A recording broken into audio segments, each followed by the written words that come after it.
BMP TV Professional Update.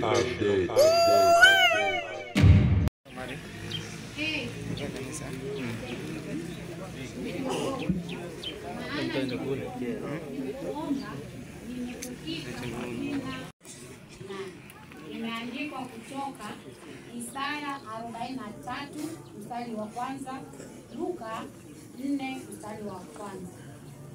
Pumzika kwa amani. Petro sana njibe. Nimeitumikia kazi ya Bwana kwa moyo, nguvu na mali zako zote. Ingawa umetangulia leo, kuna matumaini kuwa kwamba tutakutana tena siku ile utakayorudi Bwana wetu.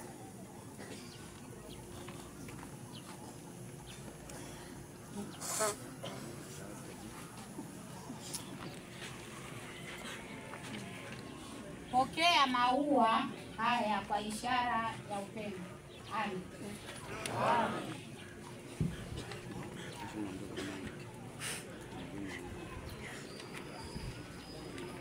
Walimu wa kwaya, tuwaimka walimu wa kwaya haraka. Na tukimaliza hapo, tunaingia kwenye hatua ya pili ya picha. Familia mkijiandaa, na mke wa marehemu pia atafuatia.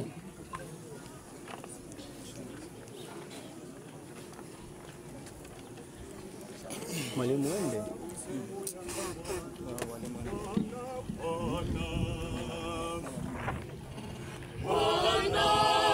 Usemu yangu, rafiki yangu wewe, katika safari yangu natembea na wewe, pamoja na wewe, pamoja na wewe, katika safari yangu natembea na wewe.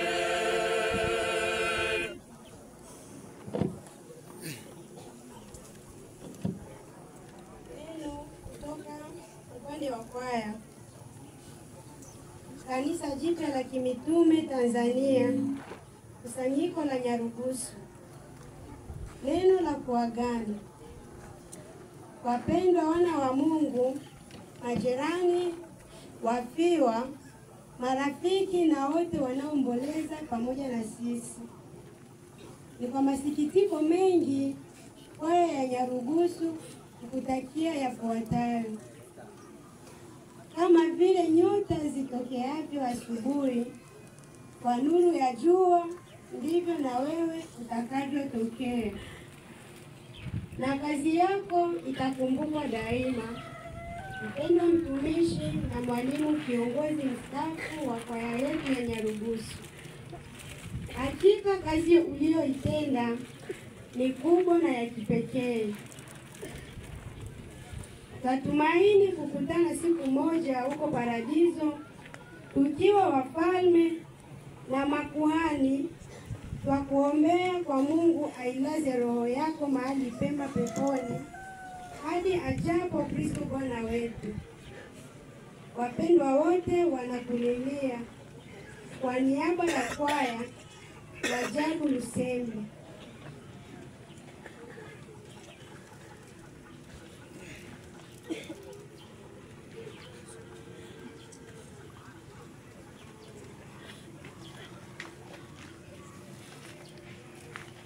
Pokea shahada la maua kama alama ya upendo wetu kwako. Pumzika kwa amani, mpendwa wetu.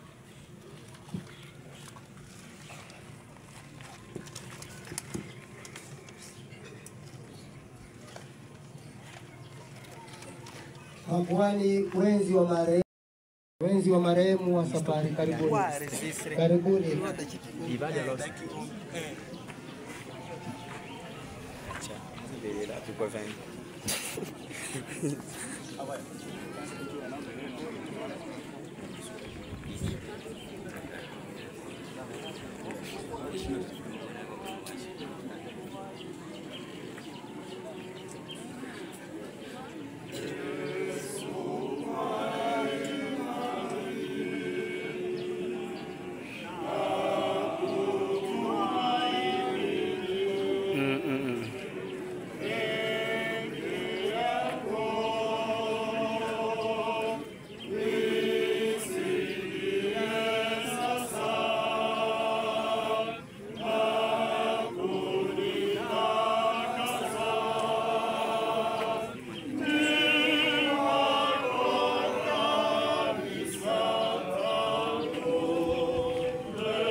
kwa niaba ya makuhani kamili Nyarugusu, angalieni na waambia ninyi siri, hatutalala sote, lakini sote tutabadilika kwa dakika moja, kufumba na kufumbua, wakati wa parapanda ya mwisho. Maana parapanda italia na wafu watafufuliwa, wasiwe na uharibifu, nasi tutabadilika. Maneno pekee ya Mtume Paulo kwa Wakorintho wa kwanza sura yake ya 15 mstari wa 51 hadi 52.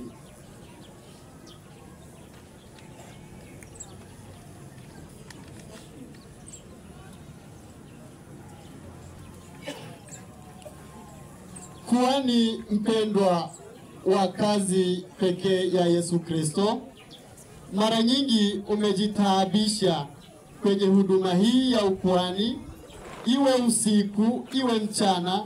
Familia imekuonea mbali, na hivyo imewezekana hata familia imekulaumu kwa majukumu mengine, kujinyima nafasi kwa ajili ya mwili wako pamoja na familia, kwa ajili ya kutaabikia kanisa. Lakini leo Mungu ameamuru aichukue nafsi yako na kuituliza. Hivyo basi sisi wenzi wako katika huduma hii ya ukuhani hatuna lolote, lakini tunayo shahada pekee ya maua.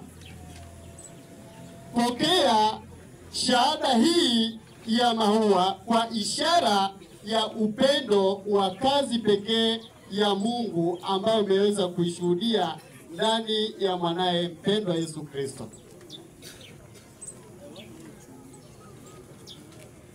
Amen. Amen. Kwaya wimbo taratibu wakati tunakaribisha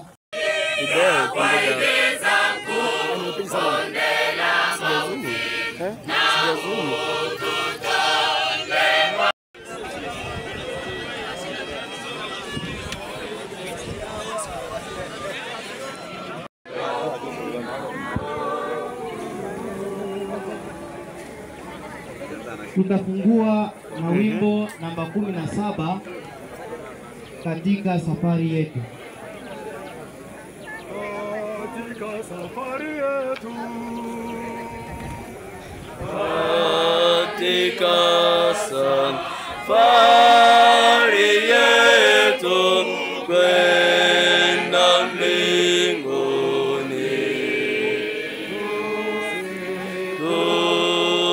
tusiishi siku zetu usingizini, ngoane tujifungeni na twende zetu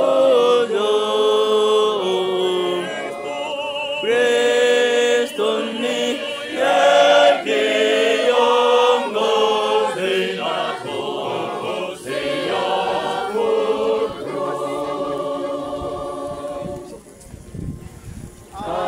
Atweke badala yetu mwenyewe Bwana.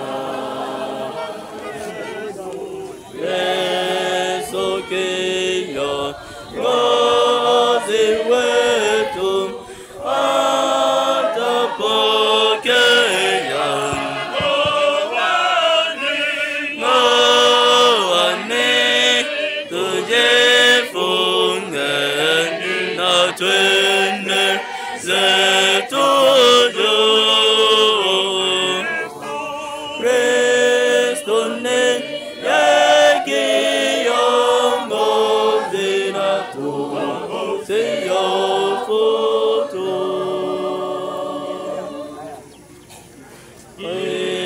Semani maji tele, maji mazima, ayoma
zetu juu. Kristo ndiye kiongozi na tusihofu.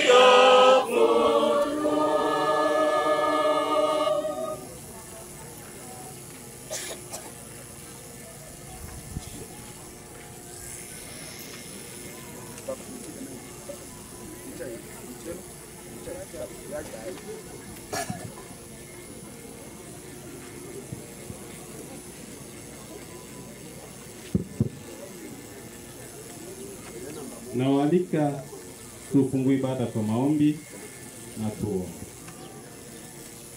Katika jina la Mungu Baba, Mwana na Roho Mtakatifu.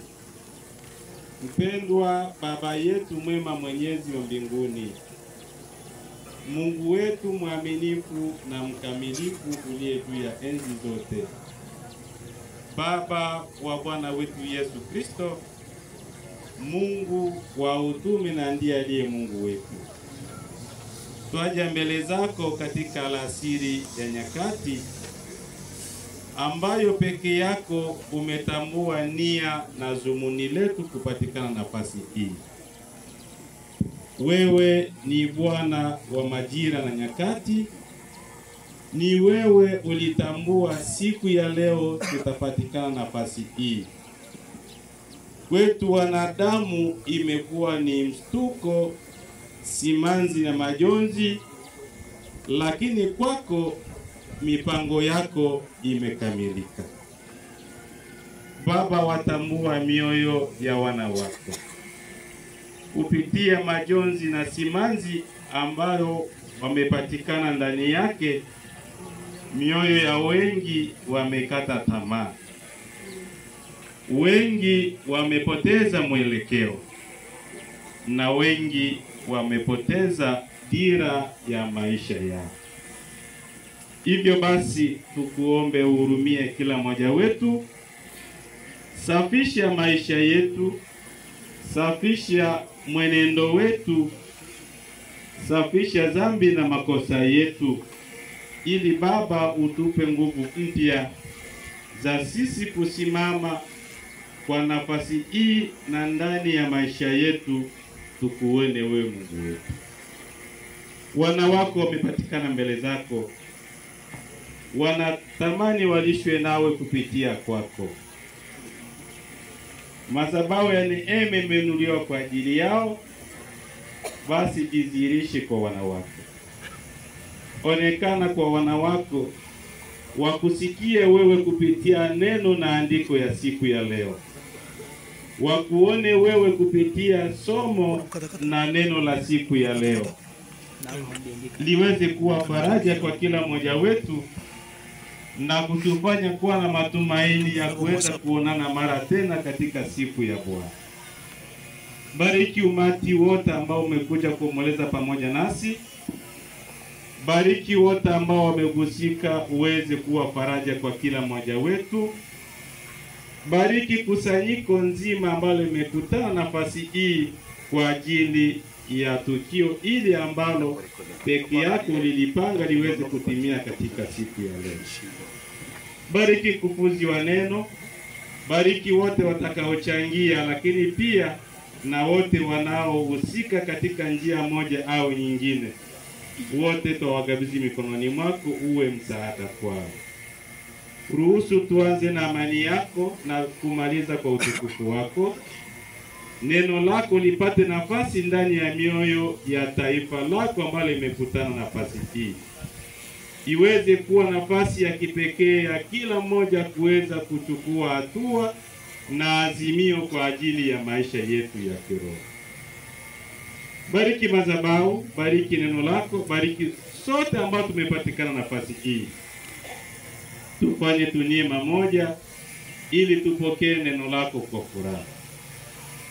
Tukubali ni utunganishe na maombi ya utume, ukuhani, maombi ya ushemasi, maombi ya kila ndugu na kila dada ya uaminifu. Tukubali yote kwa huruma katika jina la Yesu, Bwana mkombozi wa maisha yetu. Amen. Amen. Wapendwa katika Kristo, ndugu jamaa na marafiki na wote ambao wamekuja kuomboleza pamoja nasi, tunawapa mkono wa pole. Na kupitia ibada hii tutasoma andiko kutoka kwenye Injili ya Yohana sura ya 16 mstari wa 22. Tutasoma kama ilivyoandikwa. Ninyi pia mna huzuni sasa, lakini nitawajieni tena, nanyi mtajaa furaha mioyoni mwenu. Na furaha hiyo hakuna mtu atakayeiondoa kwenu. Narudilia.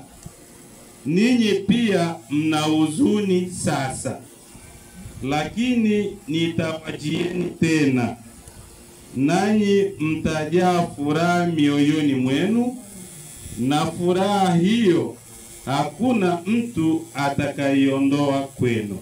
Naomba tukae, karibuni kwani.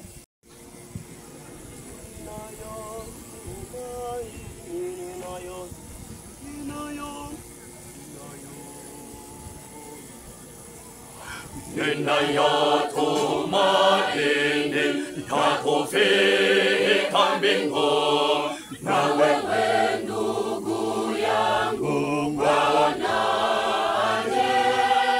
hayo? Ninayotumaini yakufika mbinguni, na wewe ndugu yangu waonaje?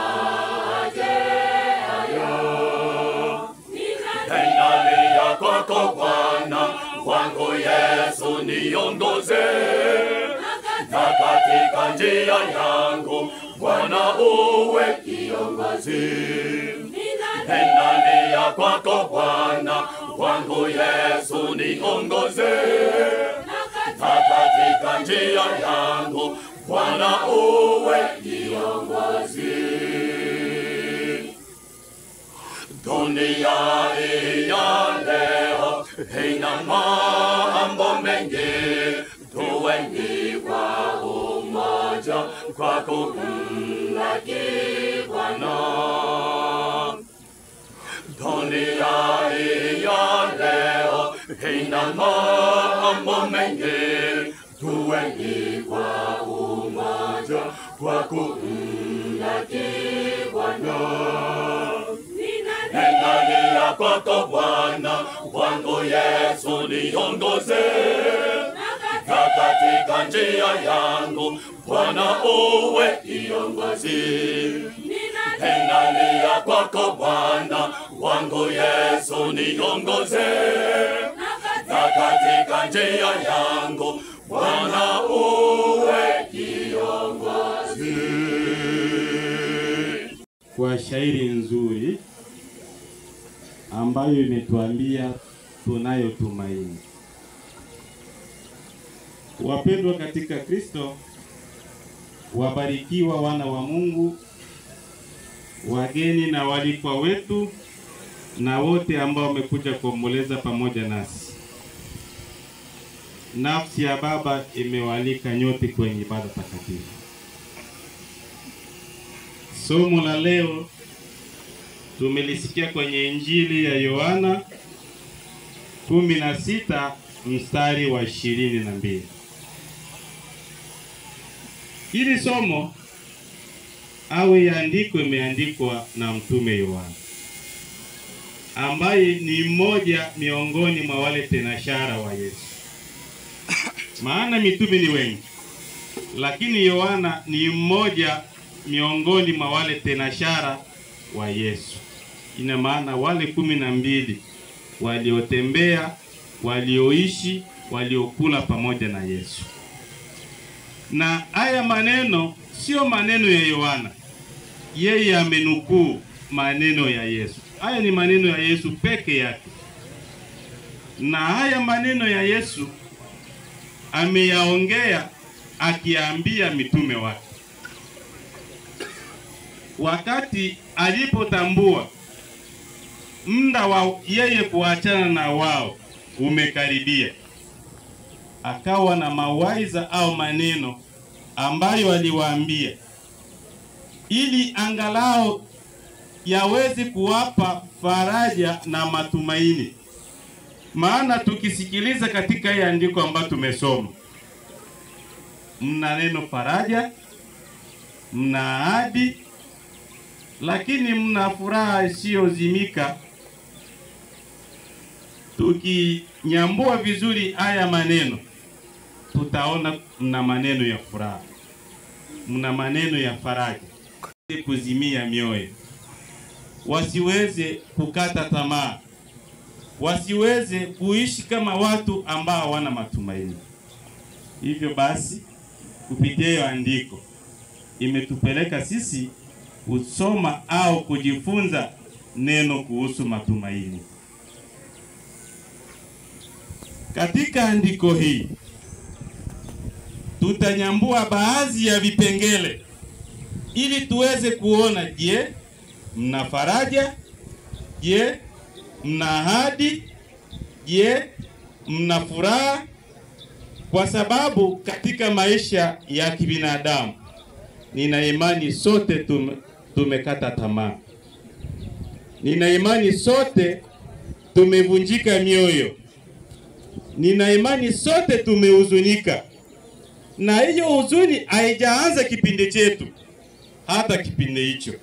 Na ndio maana Yesu yote aliyatambua, akawaambia mitume wake, nanyi pia mna huzuni sasa, lakini nitakuja kwenu tena.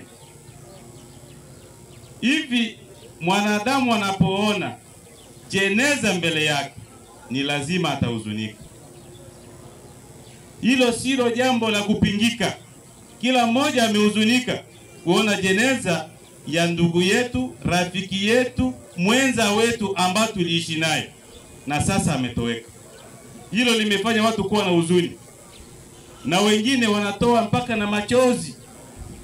Wengine machozi yanavujisha ndani kwa ndani, na wengine wanasema siwezi, sina hata uwezo wa kuangalia kwenye jeneza ya mtu kama yule. Hiyo ni maisha ya binadamu na ni lazima tuyapitie. Lakini katika haya maneno ya Yesu amesema mna huzuni sasa, kama ulivyo na huzuni hapo kuona mwili au jeneza ya ndugu yetu. Lakini anasema nitawajia tena. Hilo neno linaleta faraja.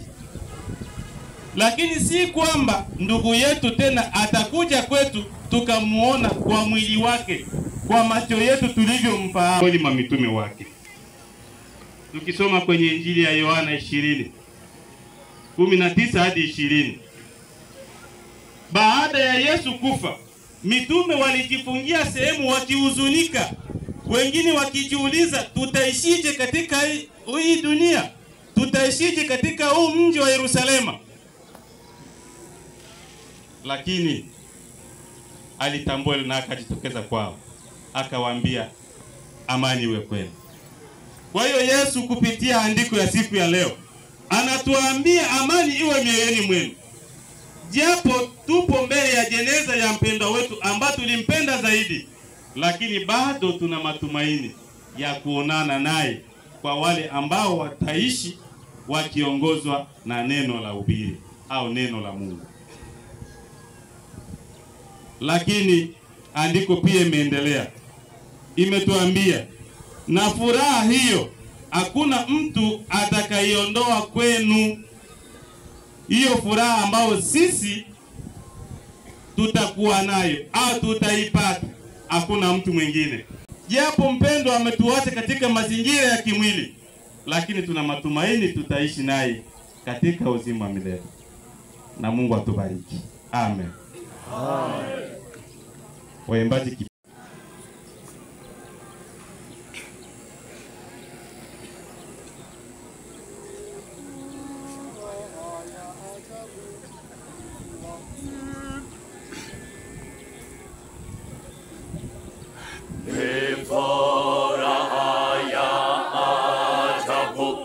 Ongoka niweka oro wake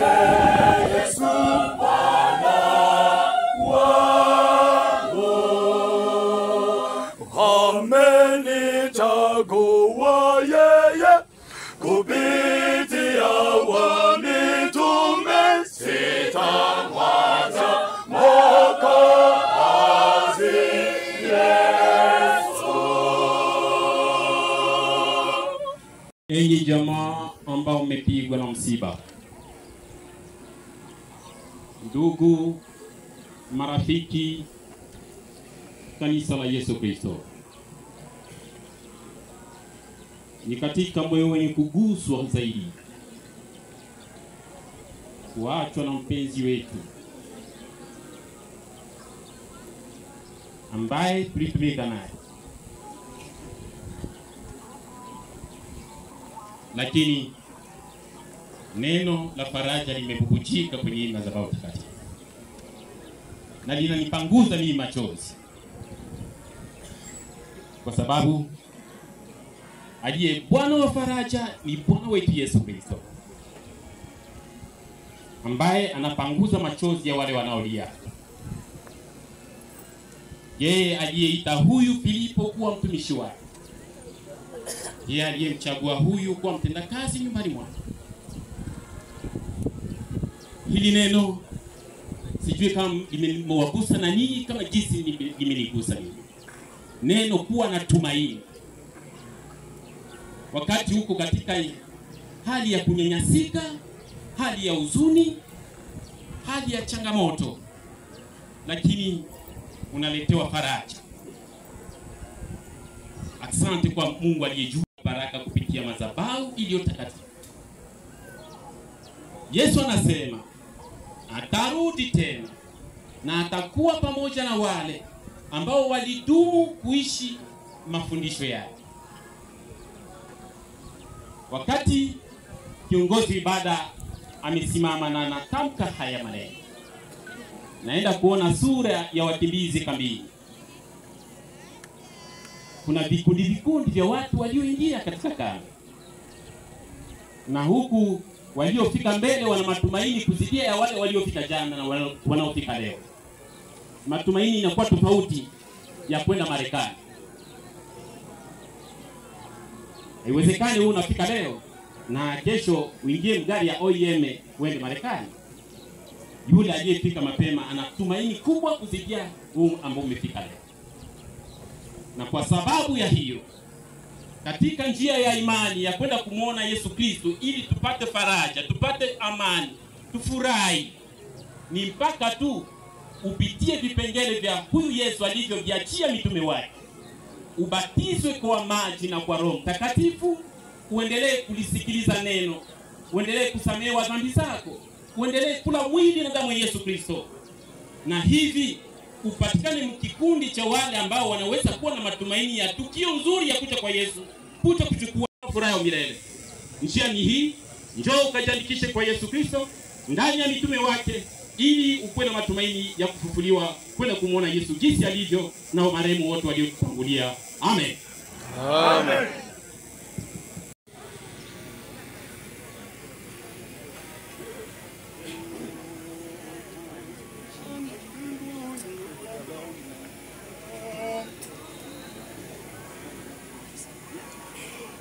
Oh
waimbaji wa wimbo mzuri.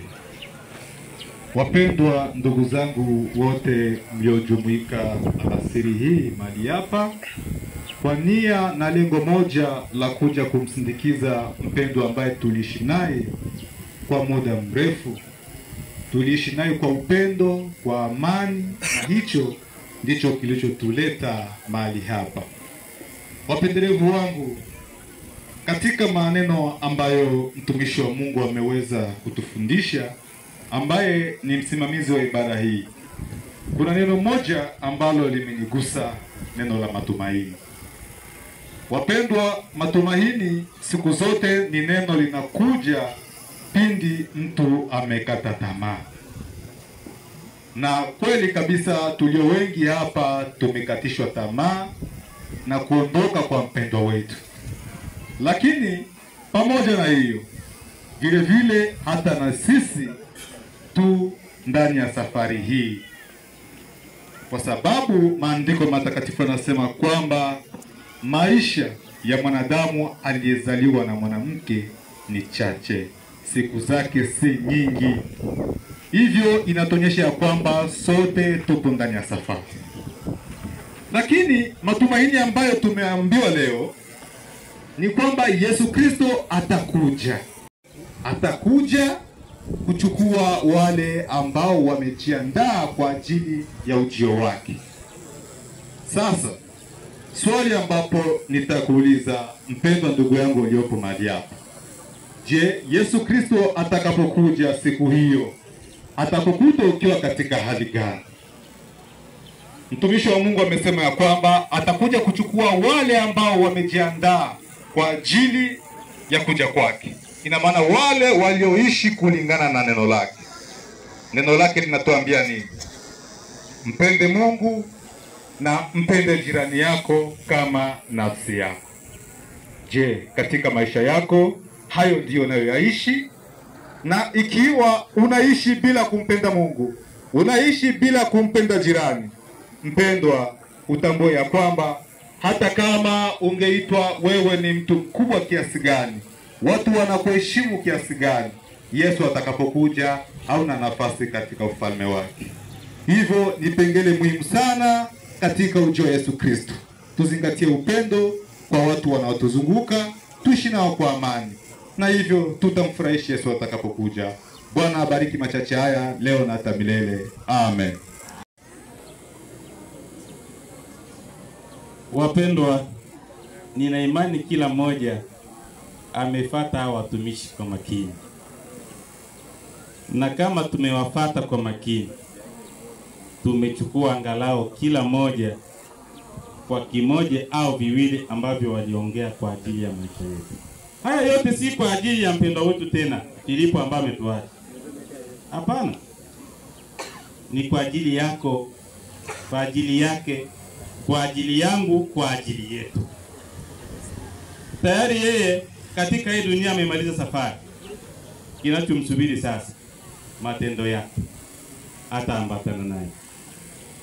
Na ndio maana sisi huwa tushuhudie kwamba hivi Bwana amempokea, amefika mbinguni. Hapana, tutakuwa wanafiki. Maana aliyetambua matendo yake, aliyetambua maisha yake ni Baba yetu wa mbinguni. Mimi nilishuhudia kwa kila ambacho kilionekana kwa macho. Lakini kwa vile ambavyo havijaonekana kwa macho, hatuwezi kuvishuhudia. Na ndio maana tumeambiwa tuandae nini? Tunaandaa safari. Katika hii dunia mna sehemu au mambo mengi ambayo binadamu tunapitia, lakini yanatukatisha tamaa. Lakini leo tumeambiwa tuwe na matumaini kama watu walioamini. Mtume Paulo ameambia lile kanisa la Tesaloniki, ile andiko ambayo nimewaambia ya Wathesaloniki wa kwanza 4:13, tusihuzunike kama watu wasiokuwa na matumaini. Yawezekana umehuzunika, yawezekana nimehuzunika, lakini Baba yetu wa mbinguni ametupa matumaini. kupitia andiko ya leo. Ndani yake mmekuwa faraja, kwa sababu amesema atakuja tena. Japo tulikuwa tumehuzunika, tumeachwa na mpendwa wetu, lakini ametufariji kwa kutuambia kwamba akija Yesu tutaonana. Kwenye kitabu cha Ufunuo atakuja kunyakua, atakuja kuchukua kanisa lake, kuwaepusha na ziki.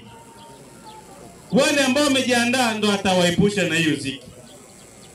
Sasa hapa kuna watumishi wameuliza, akija utakuwa miongoni mwa wale ambao watapambana na ile ziki au utakuwa miongoni mwa wale ambao wataepushwa na ziki? Tathmini maisha yako, piga hesabu, chukua maamuzi sahihi ili tufikie sote kupanguzwa machozi siku moja na kwenda kuishi naye katika uzima wa milele. Isaya amesema, nimeziona njia zake, nitamponya na nitamuongoza na nitarudisha faraja zake na wote ambao waliomlilia. Huyo ni Isaya 57:50 na mstari wa 17. Imetuambia hivyo.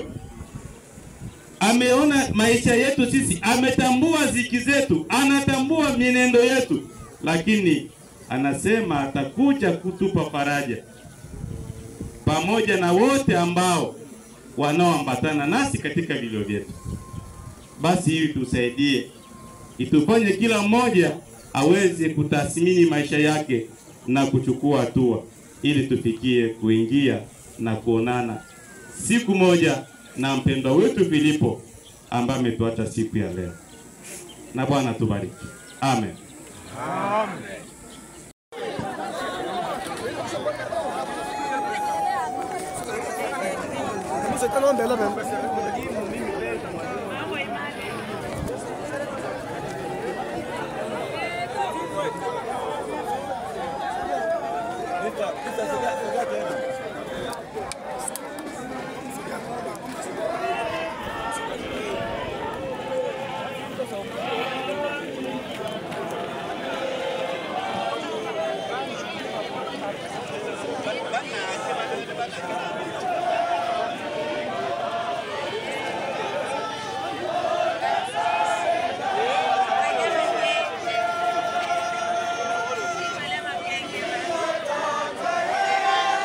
No, what's up?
Bob.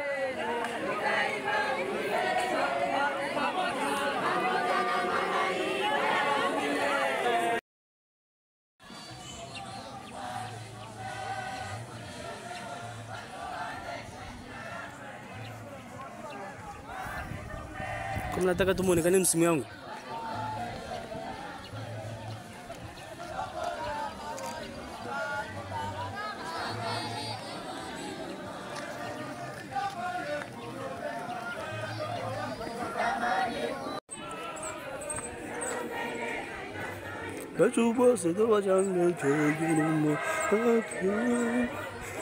Nyuma ya kamera akiwa ni Thursday Mr. Orange. Asante sana. Chini ya usimamizi wa Pedre Omari Kasabo Wilonja aliyedhamini video hii.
Misoto ya milele bakalanza beto ya milele. Samani kidogo.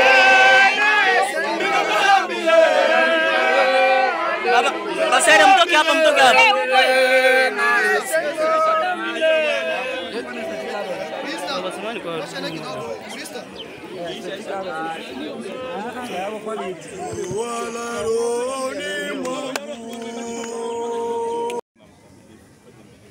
katika jioni ya leo ambapo tumepatikana katika shamba la wafu kwa ajili ya kuja kuacha mwili wa mpendwa wetu mtumishi wa Mungu. Tumeshukuru kwa sababu umelinda hatua zetu kutoka tulipokuwa na kufika nafasi hii.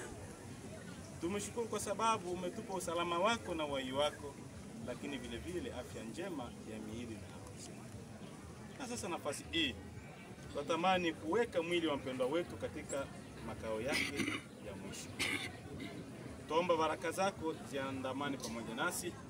Ulinzi wako uimarishwe dhidi ya nyumba ya mpendwa mtumishi wa nyumbani mwako, nafasi ambako tumelaza mwili wake. Makerubi zako wasimame nafasi hii ili pasiwe jambo lolote la giza ambalo litaanza kujiinua kwa ajili ya mwili wa mpendwa mtumishi wa nyumbani mwako. Tuomba kwa sababu tutategemea Mungu utatutendea, maana kuomba ni kwetu lakini kutimiza ni kwako. Tuomba watu tukubali tuunganishe na maombi ya utu. Kwani ushemasi maombi ya ndugu na dada yote kwa huruma katika jina la Yesu Bwana mkombozi wa maisha. Amen. Amen. Tunakuani. Okay. Tunakuani. Wengine wawili. Wawili wachache. Baba huko ntinga baba. Hii ni simu ya kuani. Huko kuani wewe. Wengine ashuke.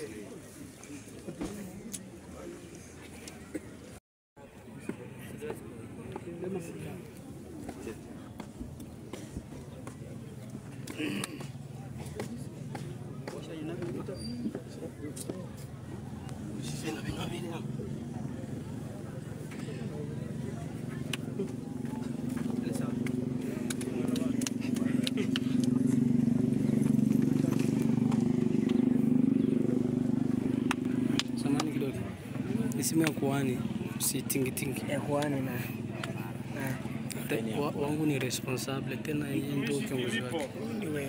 Kwa sababu mwili wako ulitolewa kwenye udongo, sasa tunarudisha udongo kwa udongo, mavumbi kwa mavumbi, majivu kwa majivu. Hivyo tunarudisha mwili kwenye udongo, nafsi na roho tunaviweka katika matunzo ya Yesu Kristo ambaye atakulinda mpaka ufufuo wa uzima wa milele. Bwana atakulinda utokapo na uendapo, sasa na hata milele. Amen. Amen.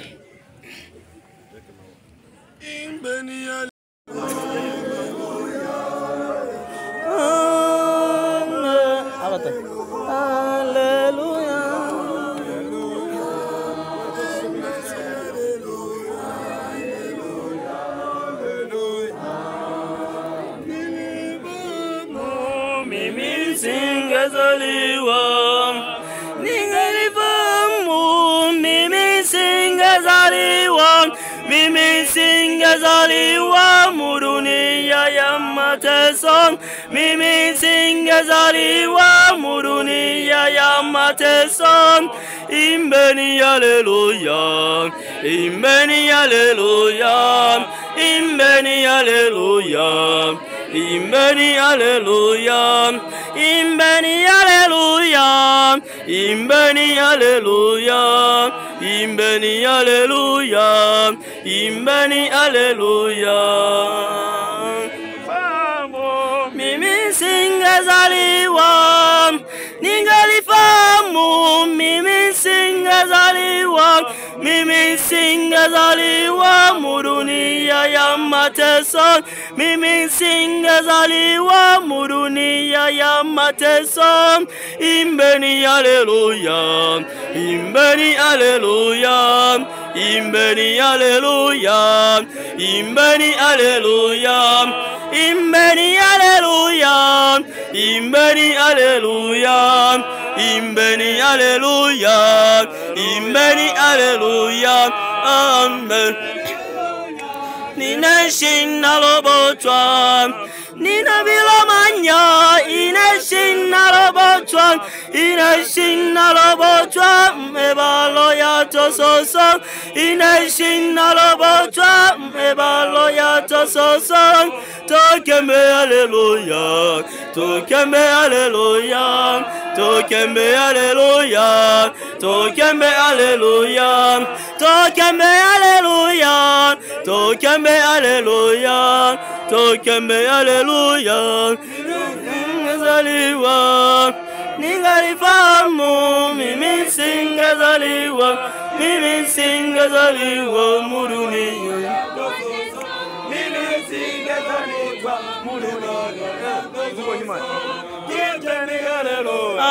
Hallelujah, amen, hallelujah, amen, hallelujah, amen.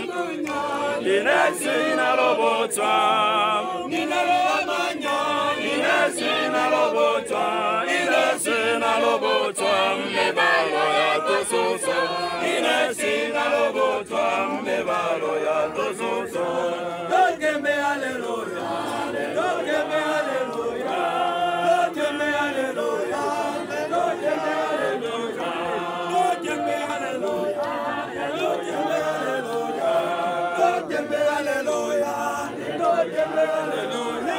Mimi ningelifahamu mimi singezaliwa, ningelifahamu mimi singezaliwa, mimi singezaliwa mu dunia ya mateso. Mimi singezaliwa mu dunia ya mateso. Imbeni haleluya, imbeni haleluya, imbeni haleluya, imbeni haleluya, haleluya, amen.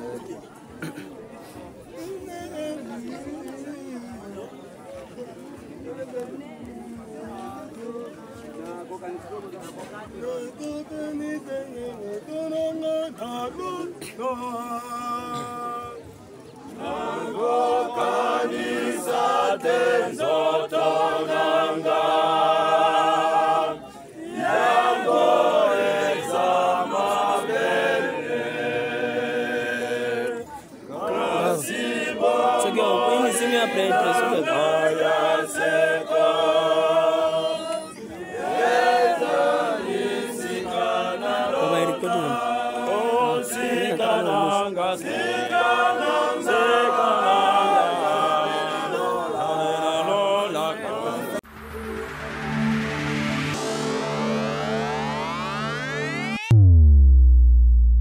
BMP TV Professional Update.